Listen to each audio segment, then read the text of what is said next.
Hello, ഇന്നത്തെ video ഒരു cooking video ആയാലോ? ഒരു കൊഴുവക്കറി ഉണ്ടാക്കുന്നത് എങ്ങനെയാണെന്ന് നമുക്ക് നോക്കാം.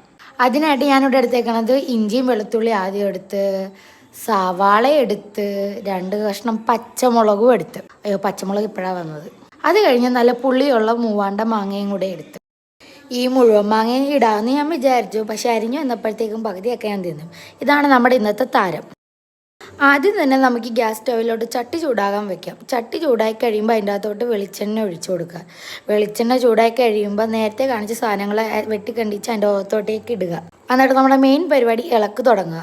അതിലോട്ട് ഇത്തിരി ഉപ്പ് ആവശ്യത്തിന്, അത് കഴിഞ്ഞ് മഞ്ഞൾ പൊടി, അത് രണ്ടും കൂടി ഇട്ട് കഴിയുമ്പോൾ ഇളക്കുക.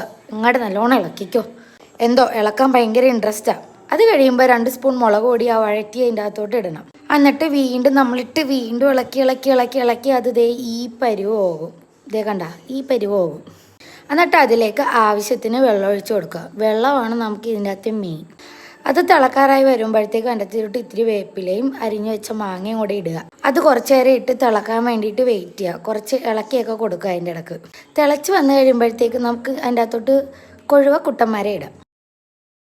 അങ്ങനെ കറി എല്ലാം സെറ്റായി. ഉച്ചക്ക് ചോറിൻ്റെ കൂടെ കഴിച്ചവരെല്ലാവരും നല്ല അഭിപ്രായമാണ് പറഞ്ഞത്. പക്ഷെ ഞാൻ കൂട്ടി നോക്കിയില്ല. അപ്പോൾ ഇത്രയുള്ള